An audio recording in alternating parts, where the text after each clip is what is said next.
Okay. I see it. Hey, kid. Hi. Listen to me call you a kid. Hey, we have the same hats. I see that. All right. So Great minds we were think alike. yes. Well, I had a very lazy day and it snowed outside, so I didn't feel like doing anything today.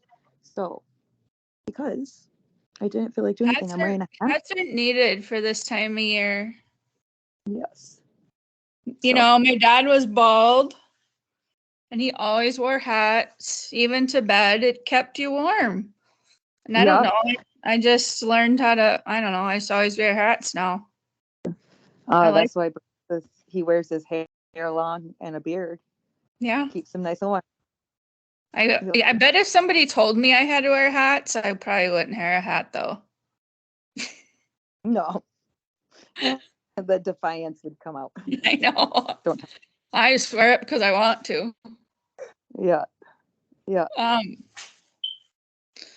So we were having a good discussion, and it had kind of started out with Rama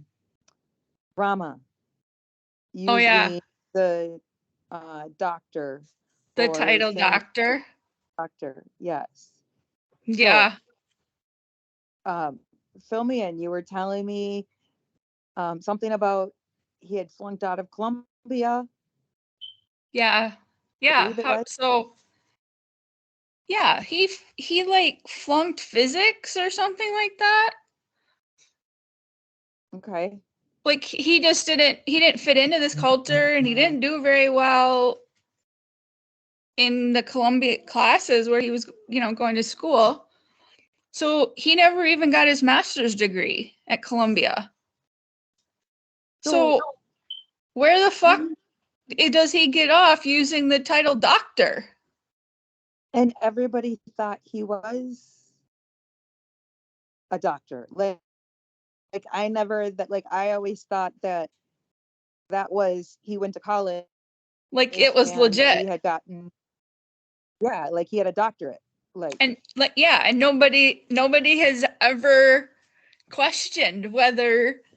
So how did he change his name to Dr. R.C.? I think he's just made it up. I think he's just started using doctor, like over in India. I think around the time maybe that the school started, I think he just started using it because it's on the like on the business cards. Yeah. For the school in India, it has Dr. R.C. Samanta Roy.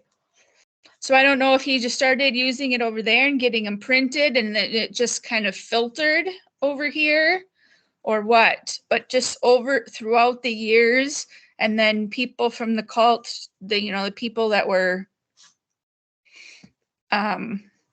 involved in the businesses and stuff, they started using doctor and just, I don't know, perpetuating the lie. Is that like plagiarism? Oh no, I'd like to know though. We should look it up. What a facade. Like, I mean, all you can do is laugh. Yeah. Like, I want to be a doctor. Let's be Dr. Shifra. Yes, we can just put the label in front of our name and we can be doctor for whatever we want. This is the land of opportunity. Rama used to tell us that. Yeah. It's the land of opportunity. That's how we do it. That's how we do it. We just put doctor in front of our names. Yes. We just I so remember. He used to say this is the land of opportunity. Yeah, he did. He used to say that a lot. Holy shit. I forgot that phrase or, He used to say that all the time. Yeah. Yeah. He did. So the other thing that we were talking about is, I don't quite remember how the conversation started, but it had something to do with other people speaking out. Oh, yeah. In years past. Yes. and how that didn't go well for them. Yeah. And not just the people inside going after them and smearing their names and you know, going after them, like calling their work and you know, just slurring their names whenever they could and all of that kind of stuff, but also the people who were on the outside also like ostracized them Yeah. for speaking out. Yeah. And honestly, that is quite frankly, that's a fear of ours. Right. And I know other people who have spoken out and they are now afraid to speak out again because of the backlash they got last time. And it wasn't necessarily from the people inside the cult, it was from the people outside of the cult. Yeah. And so, and I think because people I think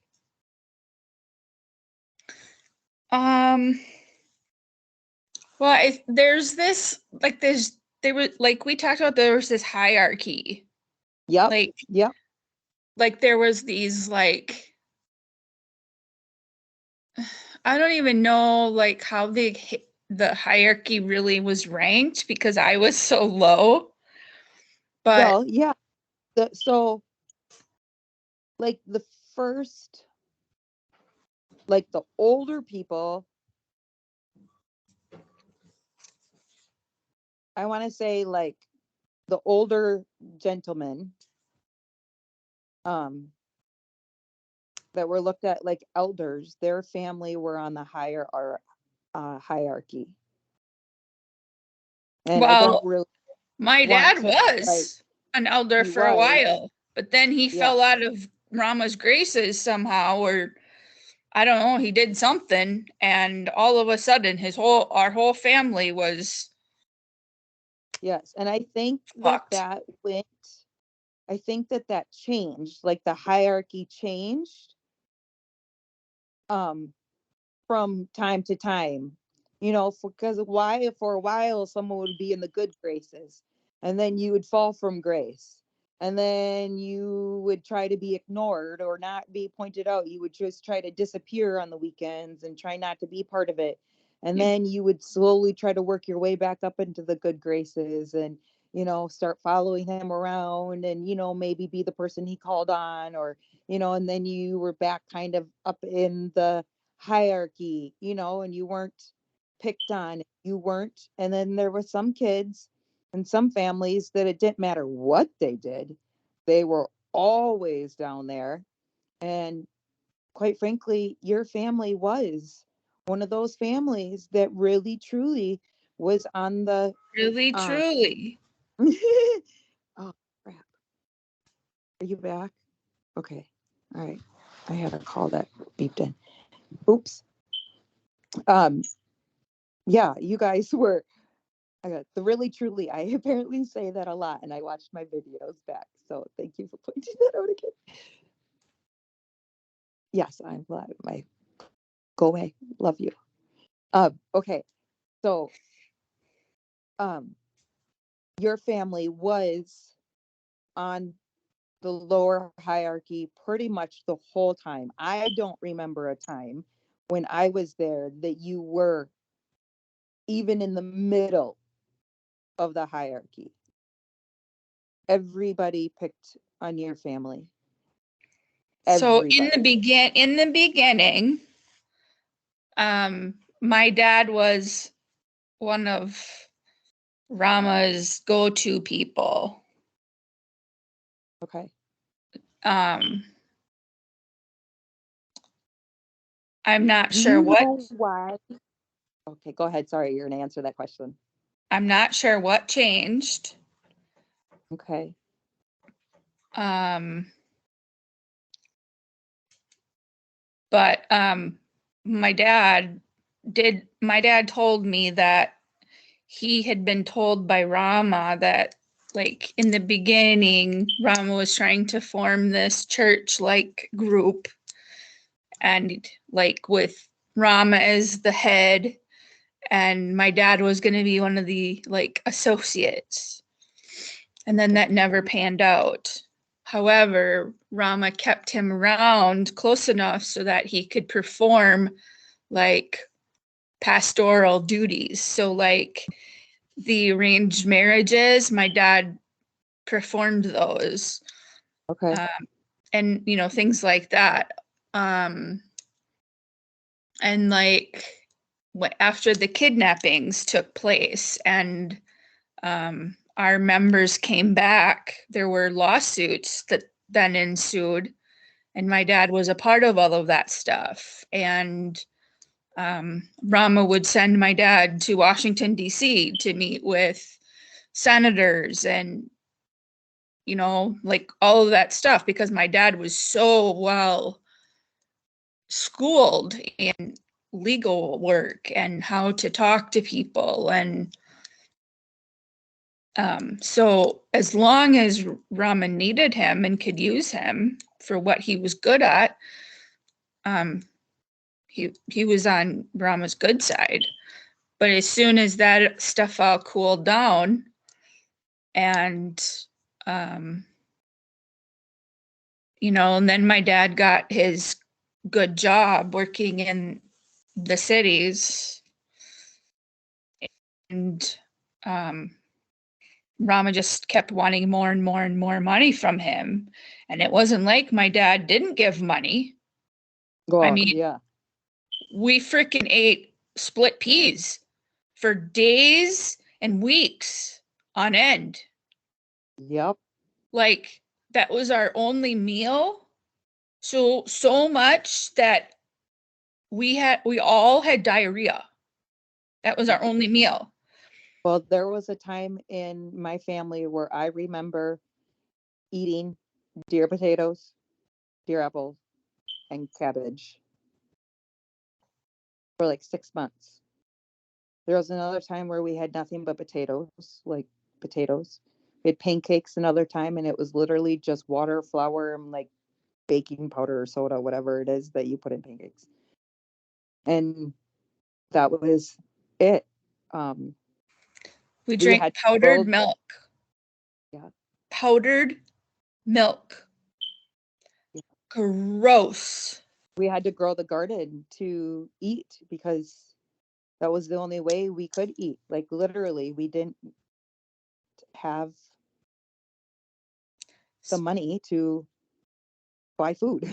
Like, so I don't know. I we think did my dad just fell out of good graces when because I would like to. he wouldn't give his full paychecks. I mean, he gave all kinds of money to Rama because he had 2 mortgages on the house. And eventually, Okay. in the 90s, at some point, he had to file bankruptcy. Yeah. Because he Well, was so upside down in debt. That's the other thing. Families gave so much money that they would take out second and third mortgages on their house, and literally they would lose their house. They would file bankruptcy. And He would tell people to go to college. He would tell parents to go to college, and they would get student loans, and Rama would take their student loan money. Yeah. And he would say things like, the Lord will return it in tenfold, and all that kind of stuff. Or so he would say so things that's like, where the higher, if you didn't do whatever you possibly could, whether it was criminal or not, to give Rama money, that's how you fell out of grace with him. Yeah. Yeah. I wonder if you could ask if there's anybody who knows that's out now that would know a little bit more of the history, and see if they know a little bit more what happened, the ins and outs of why your dad fell from graces, because he wasn't the only one that started out that fell from graces. I know that's why my dad fell out of grace, is because my dad wouldn't give more money, because he would say, I don't have it. Yeah. Because in the meetings, when when, you know, how Rama would say, there's a need, there's a need, there's a need. And he had already given like $1,000 here or 500 here to those needs, and he didn't have any more. So he would say, I don't have it. Every kid had to give money too. I know. So not only were the parents giving money, but they were also giving money in the name of their children, because we were walking up to put money in the bucket. That was later. That was later in the years. That was after I was gone. Oh, I remember that. Like, but when I was still there, I don't know, my brother and I were in our teens and we started mowing lawns so that we had money to start giving. Yeah. Well, my first like job that I ever did where I earned money, I bought a bunk bed, and the rest of it went to. But yeah, my brother and I, we would not only would we tithe every weekend and get Rama, like, try to like compete with everybody around us to get Rama the best grape juice and the best, whatever else we heard he liked. Yeah, that was a competition, wasn't it? It was a competition to get Rama the top of the line food, the top of the line juices. Yeah. I remember as little kids, my dad driving to Chicago to the fish market to get Rama the freshest fish and drive to Shano to drop it off with him. And it didn't matter what my dad did for that man. Our family was still untouchable. Yep. It didn't matter. Nope. Yep. And you know what? I've heard that from quite a few people. Some of my siblings, that was one of the reasons why they just couldn't take it anymore, because Rama was sending them all over, like, errands, doing this, picking up that, doing that, and at the same time expecting you to pay for the gas, expecting you to pay for everything, and you couldn't stop and like get a hotel room and sleep. You had to drive straight through, and it really was a mentally hardship to like drive miles and miles and miles like that to do an errand for him, and then drive straight back. And if you didn't do it exactly the way he said, you were crucified the next time you were in the meeting, or we're gonna end this video number 4. We're gonna end this one and go to video number 5. Okay. Yeah. See you in the next one.